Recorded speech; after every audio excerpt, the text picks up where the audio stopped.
Assalamualaikum warahmatullahi wabarakatuh. Waalaikumsalam warahmatullahi wabarakatuh. Yang terhormat Ibu Kepala Sekolah, yang terhormat ibu-ibu guru, dan yang saya hormati Mbak KKN ya. Pertama-tama marilah kita ucapkan puji syukur kehadirat Allah Subhanahu wa taala bahwa siang hari ini kita bisa berdiskusi, berkumpul di sini dalam keadaan sehat walafiat.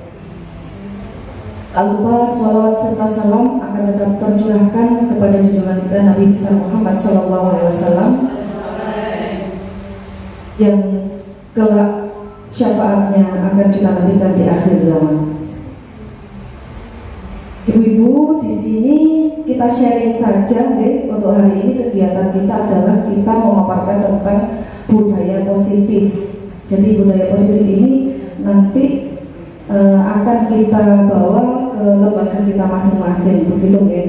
Jadi kita sharing saja untuk tentang budaya positif atau disiplin positif yang ada di sekolahan kita nanti masing-masing. Gitu. Untuk acara kita hari ini, yakni nanti ada sambutan dari Ibu Kepala Sekolah. Terus nanti untuk acara yang kedua yaitu pemaparan saya sebagai JG Angkatan 10. Saya sendiri perkenalkan, nama saya Uut Fitriana Listiana dari SDN Komiter 1. Untuk supaya acara lebih lancar, kita pembukaan kita baca dengan bacaan suratul Fatihah. Al-Fatihah.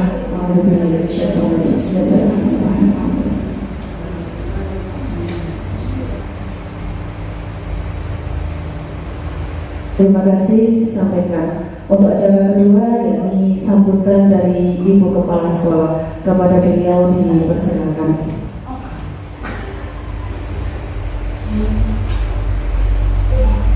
Assalamualaikum warahmatullahi wabarakatuh. Yang kami hormati ibu-ibu guru, yang kami hormati Ibu Uut selaku pemimpin diskusi, dan Ibu Mbak Reka. Puji syukur kepada Allah Subhanahu wa taala atas rahmat taufik dan hidayahnya sehingga pada hari ini kita masih diberi kesehatan dan kenikmatan sehingga kita masih bisa bertemu dalam keadaan sehat walafiat. Salam serta salam marilah kita haturkan kepada junjungan kita Nabi besar Muhammad SAW. Ibu-ibu, alhamdulillah pada hari ini teman kita yaitu Ibu Uut akan mengajak kita berdiskusi tentang yaitu disiplin positif. Nanti dengan akan beri penjelasan yang lebih rinci apa itu disiplin positif yang nantinya bisa dengan bawa ke lembaga masing-masing. Bu Uut ini adalah guru penggerak angkatan 10 ya Bu Uut ya. Angkatan 10 monggo dengan semua untuk sebagai acuan, sebagai inspirasi dengan untuk bisa mengikuti guru penggerak yang guru yang muda-muda ini ya Bu ya. Karena di dalam guru penggerak itu kita bisa belajar sangat banyak. Sangat membuat dengan semua itu PD, apa itu materi yang tentunya belum dengan pelajari, di situ akan mendapatkan materi-materi yang sangat banyak yang akan membuat dengan itu menambah ilmu, menambah wawasan, dan menambah menjadi guru yang profesional. Mudah-mudahan Ibu Uut ini masih CGP ya Bu Uut ya. Mudah-mudahan nanti Ibu Uut ini untuk nantinya bisa lulus dan akhirnya menjadi guru penggerak calonnya gila. Mudah-mudahan pemaparan ini bisa bermanfaat bagi kalian semua, dan terima kasih kepada Bu Uut sudah berbagi praktik baik kepada teman-teman kita. Itu saja yang dapat saya sampaikan. Kurang lebihnya mohon maaf yang sebesar-besarnya. Billahi taufiq wal hidayah. Wassalamualaikum warahmatullahi wabarakatuh.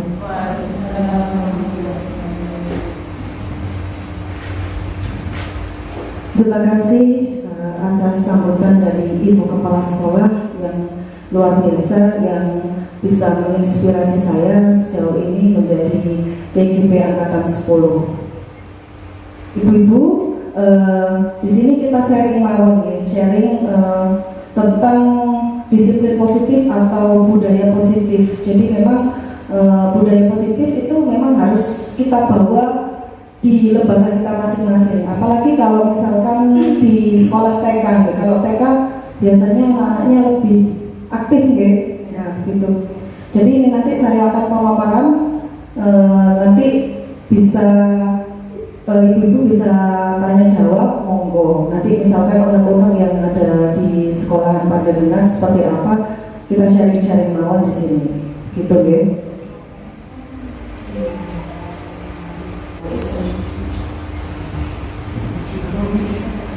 Oke.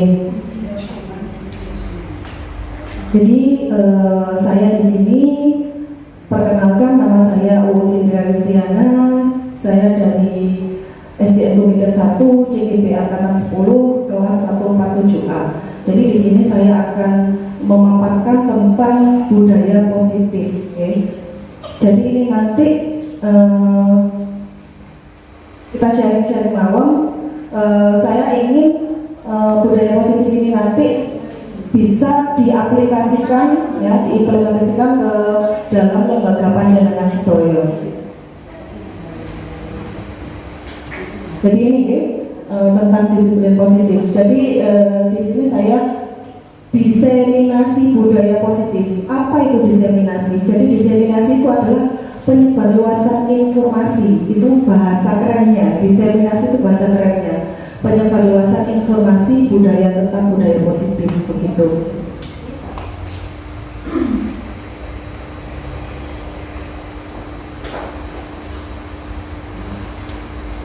Jadi di sini konsep inti budaya positif. Jadi ada konsepnya.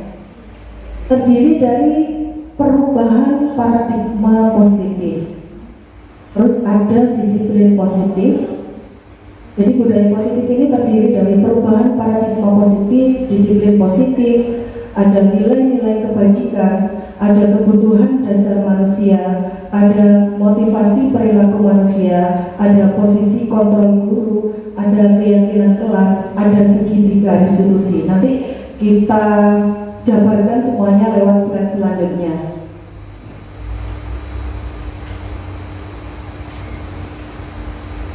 Jadi mungkin ibu-ibu baru mengenal ya apa itu budaya positif, tapi mungkin sudah setiap hari kita laksanakan juga di lembaga kita. Jadi pembelajaran dengan paradigma baru adalah pembelajaran dengan paradigma baru merupakan pembelajaran yang dirancang berdasarkan prinsip pembelajaran berdiferensiasi sehingga peserta didik belajar sesuai kebutuhannya berdasarkan tahap perkembangan sesuai teori psikologi modern untuk mewujudkan profil pelajar Pancasila. Jadi memang apa yang dilaksanakan nanti harus sesuai dengan profil pelajar Pancasila, yakni ada gotong royong, ya, pelajar Pancasila beriman dan bertakwa kepada Tuhan Yang Maha Esa, bernalar kritis, bergotong royong, kreatif dan sebagainya.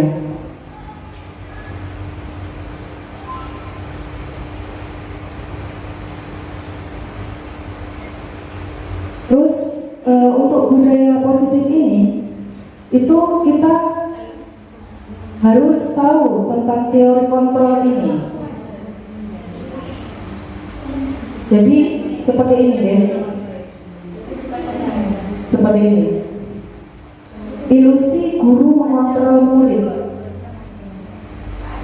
Seperti ini miskonsepsinya. Ilusi bahwa semua penguatan positif efektif dan bermanfaat. Ilusi bahwa kritik dan membuat rasa bersalah mampu menguatkan karakter. Ilusi bahwa orang dewasa berhak memaksa. Jadi memang ada beberapa hal yang seharusnya tidak kita laksanakan, harusnya dilaksanakan tidak seperti itu. Ada yang memang seharusnya seperti itu.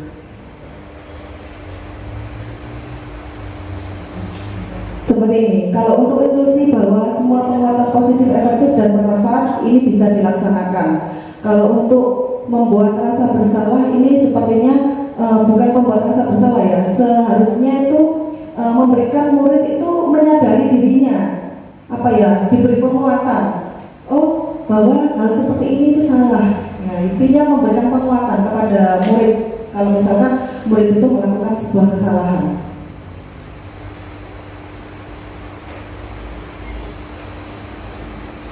Seperti ini.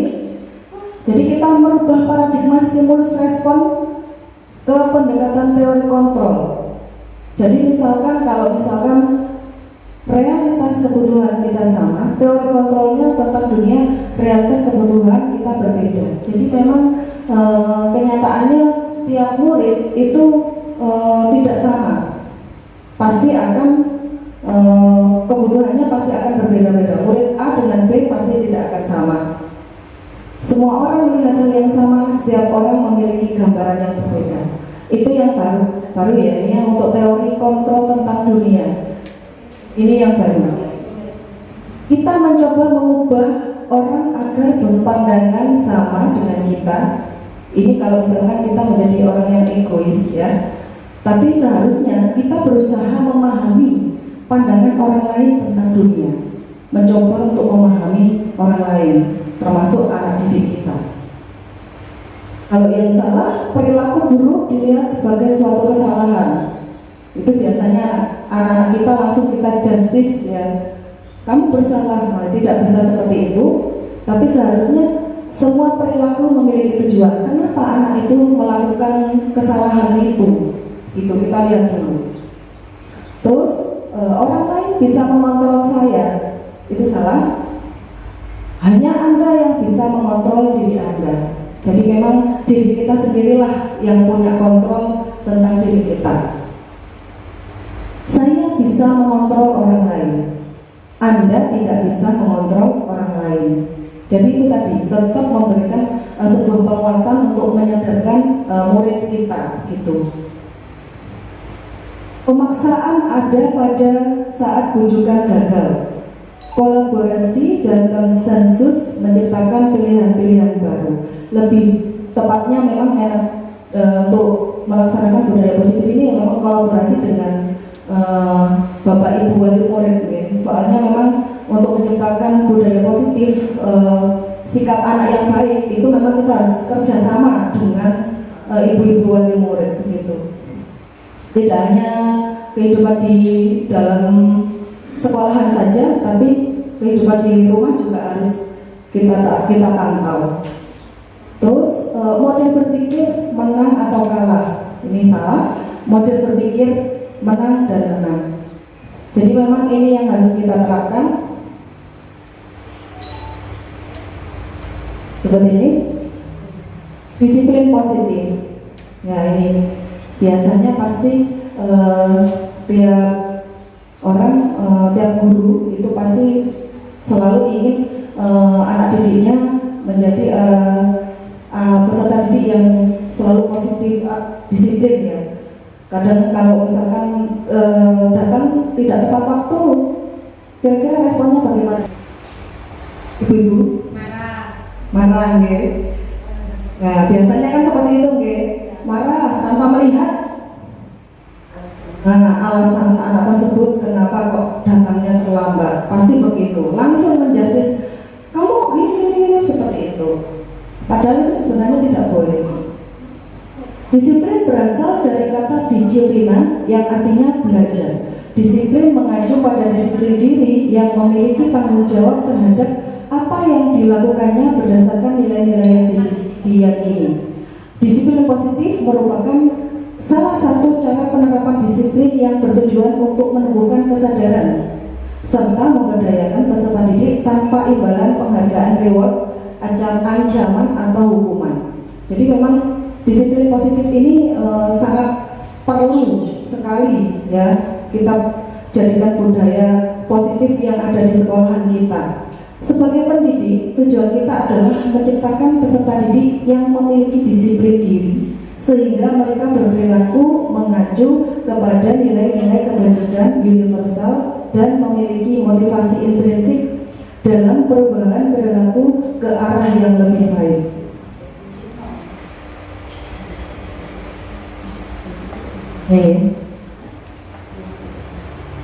Ini tentang nilai-nilai kebajikan. Nah, ini juga termasuk budaya positif yang harus diterapkan di lembaga kita.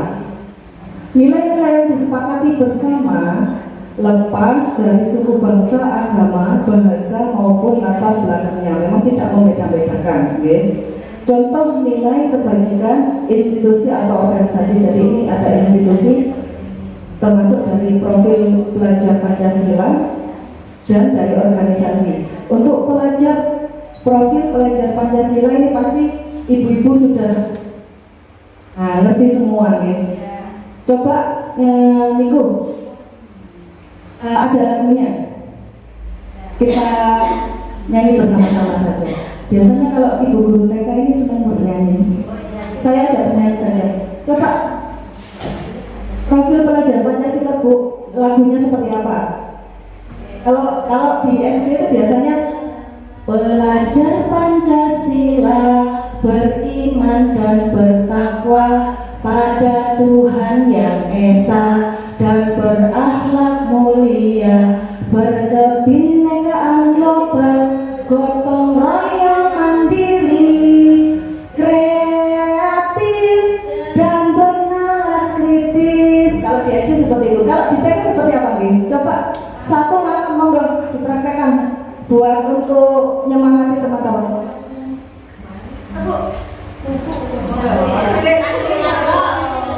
Monggo. Langsung. Gimana Bu? Gak apa-apa pakai. Belajar Itu. Pakai gerakan. Yang gimana Bu? Biasanya gerakannya mana? iya Belajar gimana? Sama tak Bu? Sama tak Bu? sama Coba. Bu monggo bareng.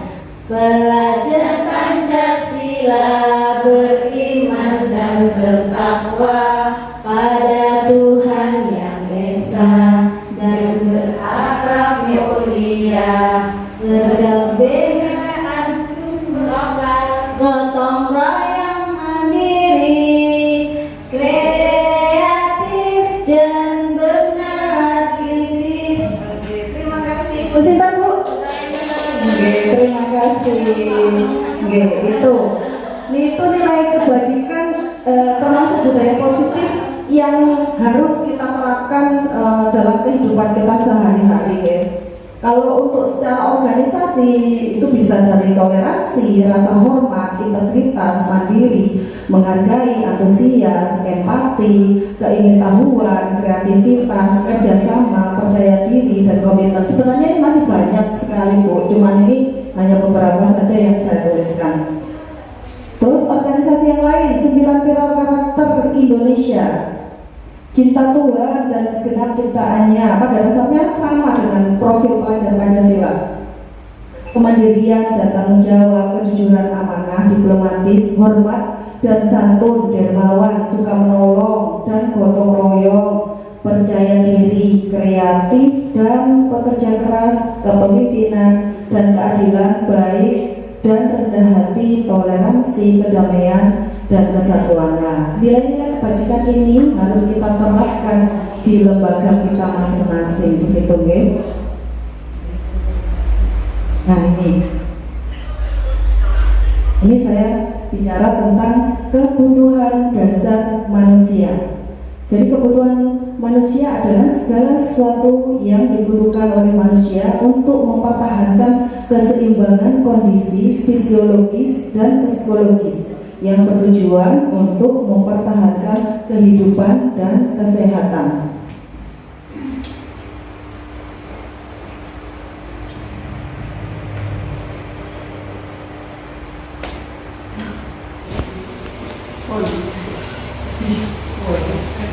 Oke.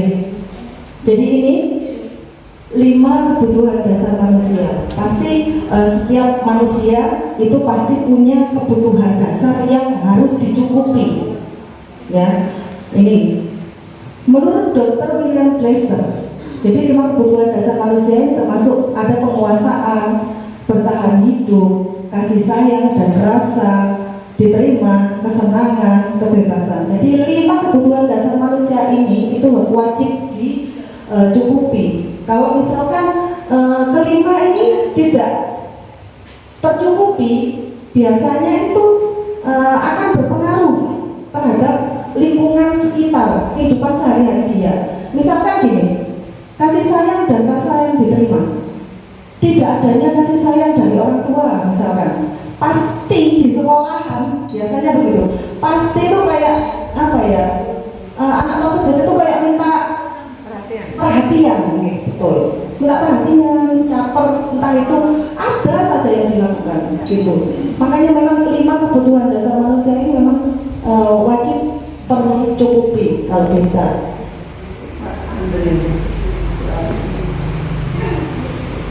Nih, jadi kenapa anak didik kita itu seperti itu? Biasanya pasti ada motivasinya. Motivasi perilaku manusia biasanya untuk menghindari ketidaknyamanan atau hukuman. Misalkan kalau apa ya, ada sebuah hukuman gitu loh. Misalkan anak tersebut tidak mengerjakan PR, ya biasanya begitu. Nah, itu apa ya? Biasanya kalau tidak mengerjakan PR, biasanya guru itu kan, nah seringnya diberi hukuman. Padahal itu seharusnya, kalau sekarang memang nggak boleh ya. Ya kita diberi motivasi atau penguatan nih. Terus untuk mendapatkan imbalan atau penghargaan dari orang lain, biasanya begitu. Kepinginnya aku biar seperti ini, biar aku dapat imbalan dari guruku atau reward, itu juga kurang bagus. Nanti jatuhnya biasanya membuat iri temannya juga. Kok anak, kok bu, kok itu saja yang dikasih hadiah, gitu. Biasanya seperti itu. Terus motivasi perilaku manusia selanjutnya untuk menjadi orang yang mereka inginkan dan menghargai diri sendiri dengan nilai-nilai yang mereka percaya. Ya ini konsep disiplin dengan identitas gagal. Ini gagal ya, berarti tidak bisa dilaksanakan, nggak boleh dilaksanakan. Ya termasuk ya hukuman. Ini menyakitkan, tidak nyaman, membuat murid takut, memaksa murid menyembunyikan kesalahan, murid menjadi rendah diri. Kalau dalam bentuk penghargaannya tidak efektif, merusak hubungan, sifat iri, mematikan kreativitas, menghukum dengan sistem ranking, terus merampas hak menghargai dirinya. Jadi ini konsep disiplin dengan identitas gagal, ini gagal. Jadi tidak boleh dengan hukuman atau penghargaan karena memang menyebabkan seperti itu.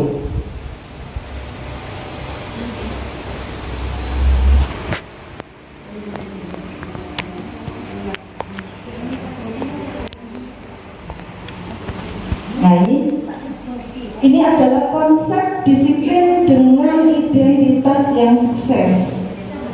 Jadi kalau tadi hukuman dengan penghargaan itu gagal, Bu, lalu bagaimana seharusnya yang harus kita terapkan kepada anak didik kita? Jadi dengan cara ini, konsekuensi dan restitusi, ini bahasa baru. Mungkin pernah dengar atau bagaimana? Pernah nggih?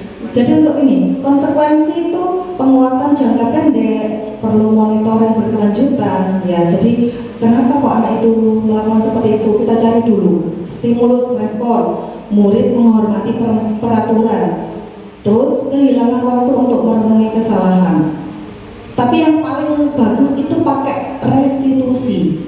Murid bertanggung jawab untuk perilakunya. Jadi murid menyadari kesalahannya. Jadi guru memberikan sebuah penguatan saja. Oh, baiknya seperti ini loh nak. Kan kamu apa yang kamu lakukan sudah betul apa salah? Gitu. Fokus pada pemecahan masalah jangka panjang. Ya. Jadi kita memberikan penguatan kepada peserta didik. Nanti kalau misalkan kamu seperti ini terus, nanti kira-kira kamu akan bagaimana kalau misalkan begitu terus? Nah, begitu. Murid menghormati dirinya dan orang lain. Terus teori kontrol dirinya, memegang kontrol. Jadi dirinya menyadari dirinya bahwa dirinya, oh iya ternyata aku salah, begitu. Murid bersemangat memperbaiki kesalahan. Jadi memang guru harus selalu memberikan sebuah penguatan. Nanti ada, kenapa kok posisi guru itu bagus menjadi sang penguat ya, gitu ya. Nanti bukan sang penguat, namanya sebagai manajer, gitu nanti.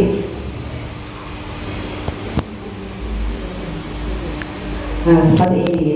Jadi memang konsep disiplin yang paling bagus kita terapkan itu adalah pendekatan restitusi. Ini sebuah cara menanamkan disiplin positif pada murid. Jadi ini pengertian restitusi adalah proses menciptakan kondisi bagi murid untuk memperbaiki kesalahan mereka sehingga mereka bisa kembali kepada kelompok mereka dengan karakter yang lebih kuat. Bosen 2004. Ciri-ciri restitusi bukan untuk menebus kesalahan, namun untuk belajar dari kesalahan, memperbaiki hubungan, tawaran bukan paksaan. Jadi kita menawarkan kepada murid itu tadi.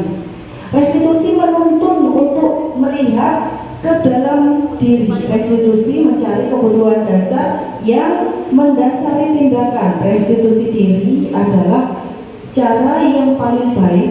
Restitusi fokus pada karakter, bukan tindakan. Restitusi fokus pada solusi. Jadi solusinya pasti insya Allah akan bisa terpecahkan secara restitusi. Restitusi juga mengembalikan murid yang berbuat salah kepada kelompoknya. Jadi murid itu akan bisa menyadari dirinya bahwa dirinya itu, oh kalau seperti ini berarti aku salah, gitu. Membuat dirinya sadar. Ini contoh kasus, ini perbedaannya ya. Nih, contoh kasus siswa sering tidak mengerjakan PR. Ini ya. Yang paling bagus ini caranya adalah dengan restitusi. Kalau hukuman, guru menghukum siswa tersebut hormat bendera selama 10 menit. Biasanya kalau di TK tidak ada nggih? Guru marah dan murid takut. Ini masih ada loh Bapak. Alhamdulillah. Terus kalau konsekuensi ini juga masih bisa dijalankan, tapi lebih bagus yang restitusi. Untuk guru memberikan, kalau untuk konsekuensi, guru memberikan konsekuensi untuk mengerjakan PR-nya saat istirahat. Jadi diberikan apa ya, fleksibilitas bagi muridnya, karena ini memang secara konsekuensi. Ya nggak apa-apa, nanti kamu bisa kerjakan pada waktu saat istirahat gitu. Tapi dikerjakan sebanyak 3 kali lipat karena dikerjakan di sekolah gitu. Guru tegas dan siswa menghormati peraturan, itu secara konsekuensi. Kalau secara restitusi, guru menanyakan keyakinan kelas dan membantu siswa menyelesaikan masalahnya. Contoh keyakinan kelas. Memang restitusi itu juga keyakinan kelas itu bagian dari restitusi. Contoh, menyelesaikan masalahnya sendiri. Misalkan gini, kamu tidak mengerjakan PR, apakah sudah sesuai dengan keyakinan kelas kita, nak? Nah, kita menanyakan seperti itu. Tidak langsung ujuk-ujuk, oh salah, begini ya. Jadi membuat murid kita itu menyadari dirinya bahwa dia itu merasa bersalah, menyadari. Jadi dan harus ada solusi ketika berarti kalau tidak mengerjakan PR itu tidak sesuai keyakinan kelas ya. Oh berarti memang harus dikerjakan PR tersebut, begitu. Guru terbuka dan siswa menghormati dirinya dan orang lain. Jadi memang antara guru dan murid itu seperti kalau misalkan kita di rumah, ya anak-anak didik kita itu seperti anak kita sendiri, begitu gitu. Tidak ubahnya dengan anak-anak kita sendiri. Ya ini 5 posisi kontrol restitusi.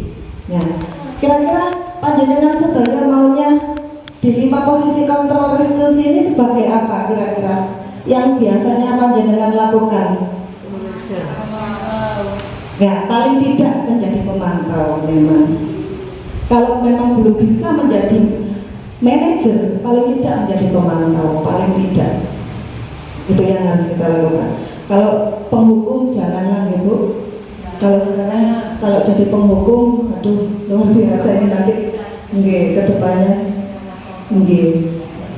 tuh. Ya, yang paling memang idealnya memang menjadi posisi kontrol manajer, itu yang paling ideal, paling bagus. Tapi nggak apa-apa, paling tidak pemantau itu juga sudah cukup bagus. Contoh penerapan 5 posisi kontrol. Kasusnya, siswa tidak memakai atribut lengkap saat upacara bendera. Ini biasanya kalau untuk di TK boten nggih. Kalau biasanya lebih sering itu di SD, SMP, SMA.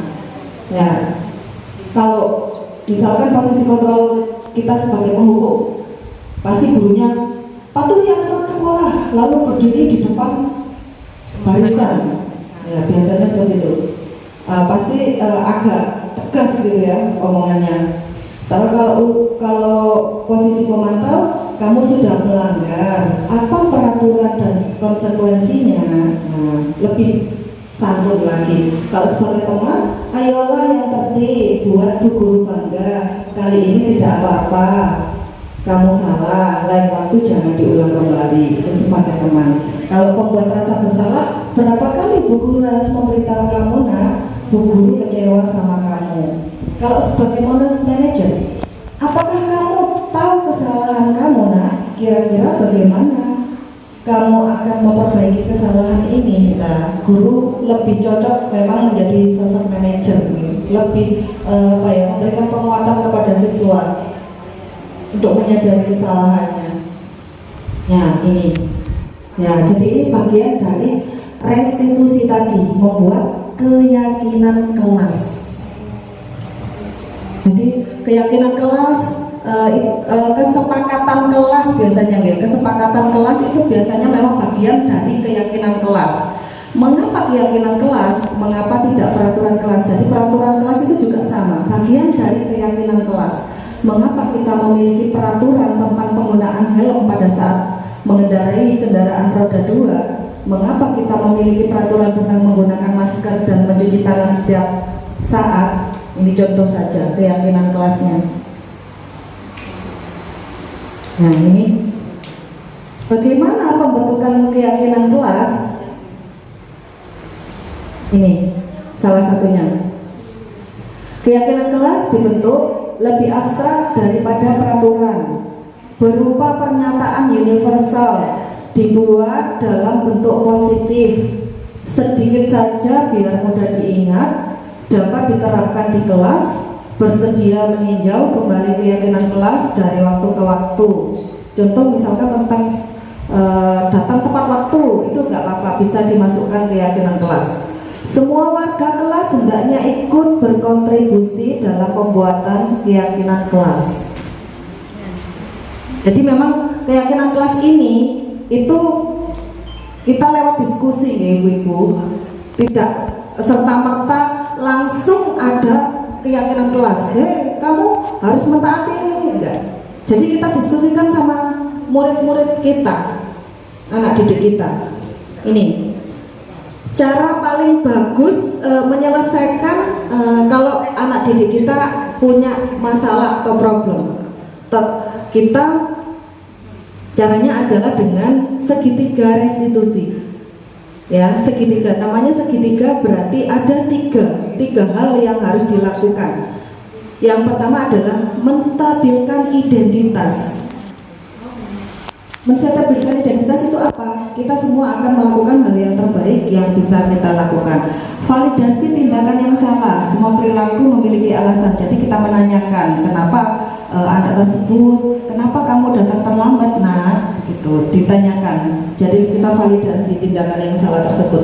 Menanyakan keyakinan kelasnya. Nah, itu tadi. Apakah datang terlambat itu sesuai dengan keyakinan kelas kita? Gitu.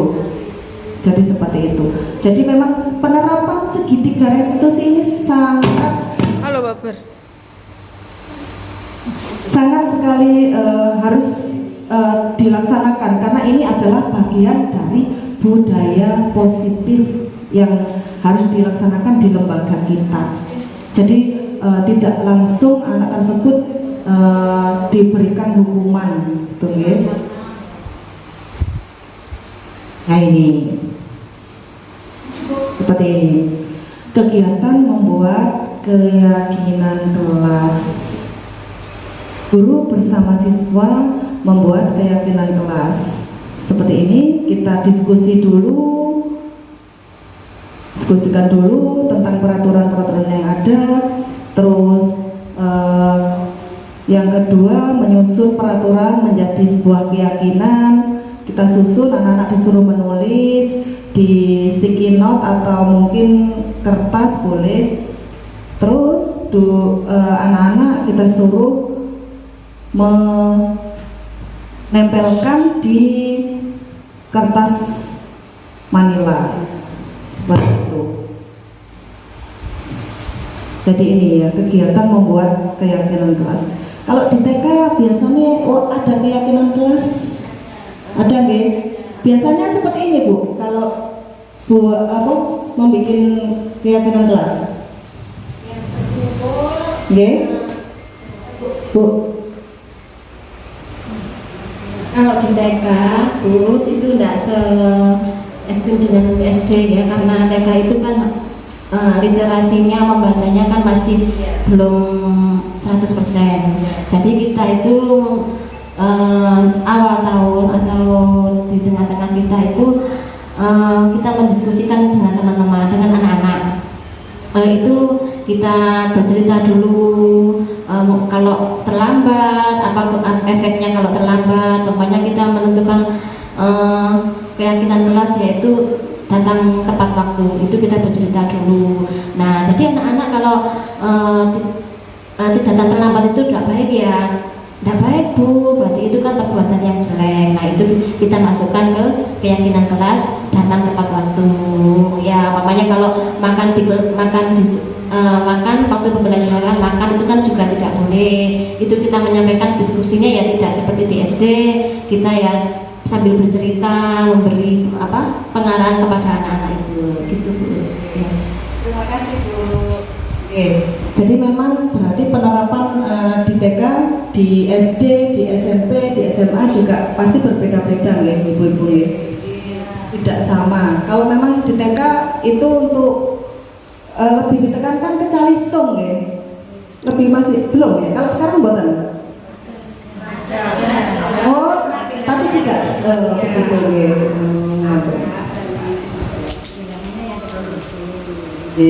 Lebih ke ini, bermain sambil belajar, begitu ya. Oh, gitu.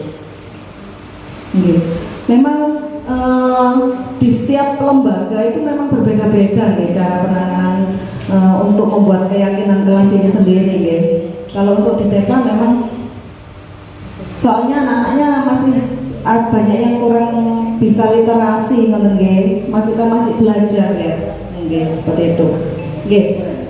Ini untuk kegiatan membuat keyakinan kelas. Mungkin dari yang sudah saya paparkan tadi ada pertanyaan, monggo.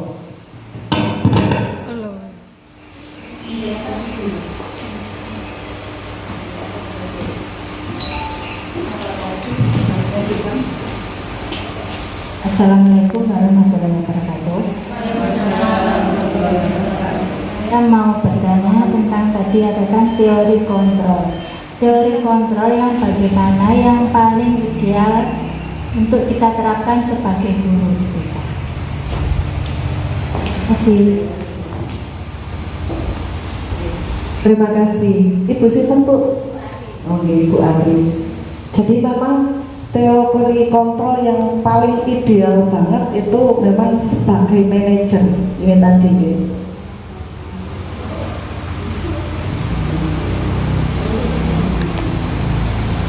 Ini sebagai manajer. Kenapa? Karena manajer itu kan namanya seperti apa ya, kepala sekolah, manajer gitu ya. Berarti bisa mengontrol tapi memberikan sebuah penguatan kesadaran kepada anak tersebut tanpa apa ya, bilang sebagai sosok penghukum, istilahnya mengayomi. Nah, gitu. Kalau manajer itu lebih mengayomi anak tersebut. Misalkan, kenapa nak, kamu kok datang, misalkan ini ya, ini kasusnya adalah misalkan datangnya kurang tepat waktu. Kenapa sih nak, kamu kok hari ini datang terlambat? Nah, lebih santun ya, istilahnya ngajak anak tersebut. Enggak bu, karena memang saya ini tadi bangun kesiangan. Biasanya kan seperti itu anak-anak ya. Soalnya itu malamnya main HP. Nah, itu seperti itu. Tapi kita tidak serta-merta langsung menyalahkan si anak tersebut. Kenapa kok main HP ya?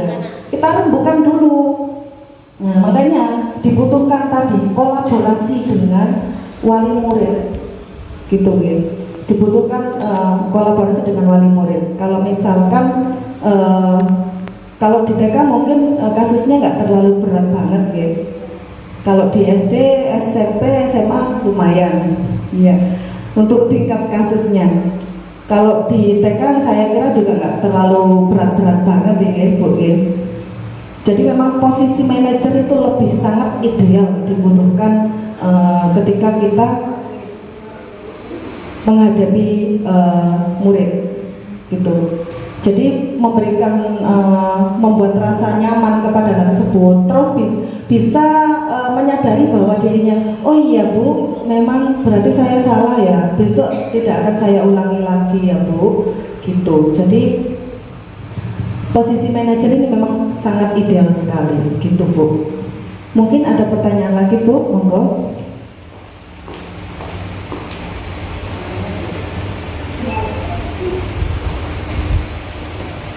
Assalamualaikum warahmatullahi wabarakatuh. Waalaikumsalam warahmatullahi wabarakatuh. Saya mau bertanya bagaimana cara menerapkan budaya positif di sekolah. Terima kasih Ibu Sinten. Oke, Mbak Putri nggih, soalnya masih muda sekali. Nggih, di antara ibu guru yang lain nggih. Cara menerapkan budaya positif di sekolahan memang ini menjadi apa ya, tolak ukur kita sebagai seorang pendidik. Budaya positif ini apa ya, harus paling tidak kita memberikannya kepada anak itu apa ya, paling tidak kita memberikan contoh yang baik dulu. Itu paling tidak, oh guruku biasanya datangnya tepat waktu. Wah, itu paling tidak seperti itu. Oh berarti aku juga biasanya begitu. Karena biasanya anak didik itu mencontoh gitu loh bu, mencontoh gurunya gitu. Terus apalagi ya, mungkin kolaborasi itu tadi, kolaborasi dengan wali murid. Semisal, oh kenapa nggih kok anak ini selalu datang terlambat, apa kurang, ya itu tadi mungkin kurang kebutuhan dasar, ya itu tadi bisa juga. Makanya juga butuh kolaborasi dengan wali murid diajak diskusi, anak jenengan ini kenapa kok begini bu, oh nggih biasanya, oh berarti jenengan nanti harus begini. Nah seperti itu nanti penerapannya seperti itu. Jadi memang harus kita terapkan ya, minimal paling tidak ya lewat diri kita, dari diri kita dulu lah. Nanti biar dicontoh oleh anak didik kita gitu. Terima kasih Bu. Nggih. Jadi untuk refleksi dan kesimpulan ya yang kita diskusikan untuk hari ini ya. Jadi budaya positif ya, yang paling penting apa yang kita pelajari hari ini tentang budaya positif ini, proses menciptakan budaya positif adalah melakukan kolaborasi antara sekolah dan orang tua murid agar budaya positif ini jangan hanya dilakukan di kelas saja, atau sekolah saja, namun juga di rumah agar menjadi suatu kebiasaan atau karakter saat berada di lingkungan sekolah atau di lingkungan manapun. Gitu nih kesimpulan untuk refleksi diskusi kita hari ini. Jadi memang budaya positif ini perlu kita terapkan dengan membuat kolaborasi antara guru dan wali murid agar bisa tercipta budaya positif di lingkungan manapun, tidak hanya di kelas, di sekolah, tetapi bisa di lingkungan masyarakat atau di lingkungan manapun, gitu. Mungkin ibu-ibu bisa ini mencontohkan budaya positif, boleh, monggo, maju mawon. Gak apa-apa Bu, ngajak anak-anak menyanyi itu budaya positif loh. Monggo, Bu. Oke. Nyanyi yang ada di PK boleh Bu, monggo. Oke, monggo. Bu, nanti saya juga ikut jingkrak-jingkrak. Ya kan mengajak semangat ya, semangat belajar anak-anak itu kan juga termasuk budaya positif. Oke, monggo. Kalau seumpama kita mengajar untuk cuci tangan, apakah itu termasuk budaya positif juga? Biasanya kan anak kalau setelah istirahat itu kan mainan apa-apa jadi main pasir, kadang main layar gitu kan. Biasanya kalau mau masuk kita selalu mengajarkan anak untuk cuci tangan dulu. Biasanya kita sambil bernyanyi gitu. Telapak tangan, punggung tangannya juga masuk ke sela-sela, kedua tangan mengunci jempol kanan dan kiri, unjukkan jari-jari, pergelangan tangan, selesai cuci tangan. Telapak tangan, punggung tangannya juga masuk ke sela-sela, kedua tangan mengunci jempol kanan dan kiri, unjukkan jari-jari, pergelangan tangan, selesai cuci tangan.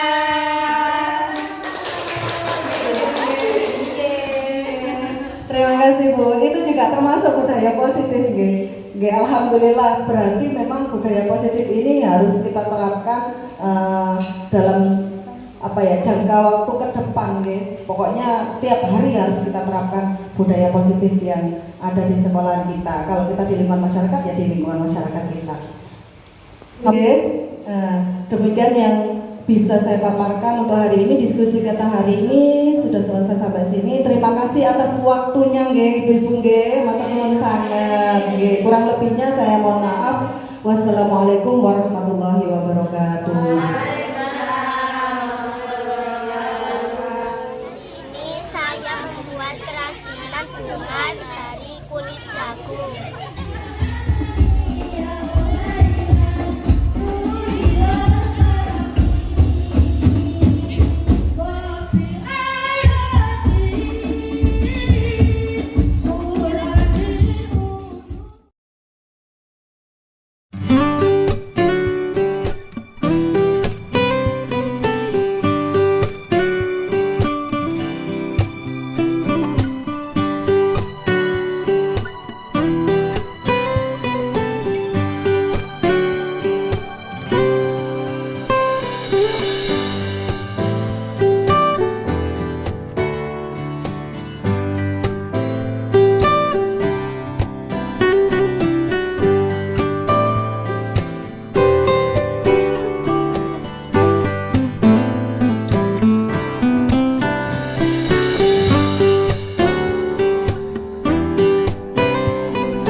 salah?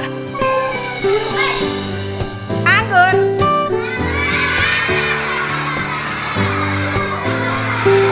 Nanas. Apel. Ada yang salah loh ya.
Wassalamualaikum warahmatullahi wabarakatuh. Terima kasih. Terlambat datang ke sekolah sesuai keyakinan kelas kita tidak? Ya. Menurut kamu keyakinan kelas apa yang sudah kamu langgar? Menurut kamu disiplin itu penting tidak untuk kamu? Penting karena membuat saya berangkat sekolah tepat waktu dan bisa menghargai waktunya. Betul sekali, menghargai waktu itu penting dan sangat berharga dan sangat bermanfaat untuk kita. Ya, saya sudah sering terlambat. Menurut kamu, apa yang harus kamu lakukan agar tidak terlambat ke sekolah lagi? Saya akan tidur cepat dan tidak mengerjakan lagi supaya tidak terlambat masuk sekolah. Baiklah, kamu sudah menemukan solusinya dan ibu akan bekerja sama dengan orang tuamu untuk terus memantau kamu supaya kamu tidak datang terlambat lagi ke sekolah. Sekarang silahkan kembali ke kelas ya. Terima kasih Bu. Tetap semangat.